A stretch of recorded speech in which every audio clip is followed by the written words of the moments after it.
नमस्ते साथीहरू, के हजुरहरूले आज खाजा के बनाउने भनेर सोचिराख्नु भएको छ? हामीले आज हजुरहरूको लागि साह्रै सजिलो रेसिपी लिएर आएका छौं। ल बनाउन सुरु गरौँ है त। हामीले सामग्रीमा 2 कप मैदा लिएका छौं, एउटा ठूलो प्याजलाई काटेर लिएका छौं, एउटा टमाटर, गोलभेडा र धनिया पात लिएका छौं के, अनि तेल लिएका छौं, त्यसपछि नुन स्वाद अनुसार र हामीले लिएका छौं 2टा अण्डा। अब चाहिँ हामी यो अण्डा फुटाएर मैदामा राख्दै छौं। हजुरहरूलाई यदि मैदा मन पर्दैन भने आटा पनि लिनुभयो हुन्छ। हामीले 2टा अण्डा मैदामा राख्यौं, त्यसपछि हामीले राख्यौं धनिया र प्याज। अब हामी राख्दै छौं गोलभेडा र सबै यो मिसाउँदै छौं हामी। हजुरहरूलाई यदि मन पर्छ भने गाजर अथवा भेडे खोर्सानी अथवा अरु पनि कुनै सागसब्जीहरु मन पर्छ भने त्यो पनि राख्न सक्नुहुन्छ। त्यसपछि हामी यसमा मिसाउँदै छौं, पानी मिसाएर यसलाई घोल बनाउँछौं।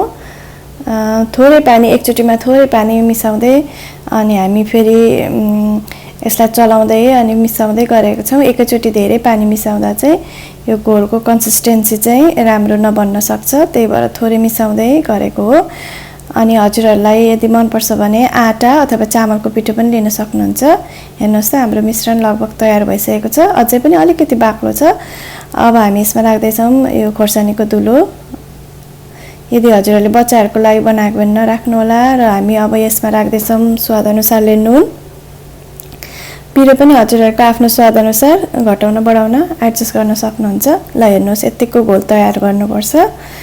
हाम्रो यो घोल तयार भइसकेको छ। त्यसपछि हामीले एउटा तावा तताउन राख्यौं र त्यसमा 1 सानो चम्चा जति तेल राखिदिएछौं। यसलाई धेरै तेल पनि चाहिदैन, थोरै तेलले नै यो रोटी राम्रोसँग पाक्छ। त्यसपछि यो तावामा तेल तातिसकेको छ अब हाम्रो।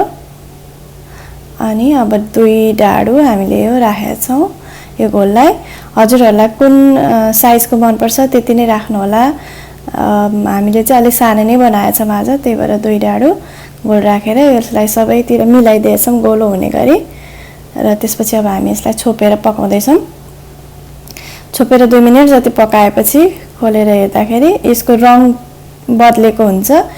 यो अलि पहेँलो देखिन्छ, रङ बदलेपछि एकपट्टि पाक्छ र यसलाई हामी अर्कोपट्टि पनि फर्काएर फेरि छोपेर यसलाई पकाउँछौं। र यो सुरुको रोटी हाम्रो तयार भइसकेको छ। त्यसैगरी अब हामी फेरि यसमा यो तावामा अलिकति तेल थप्छौं।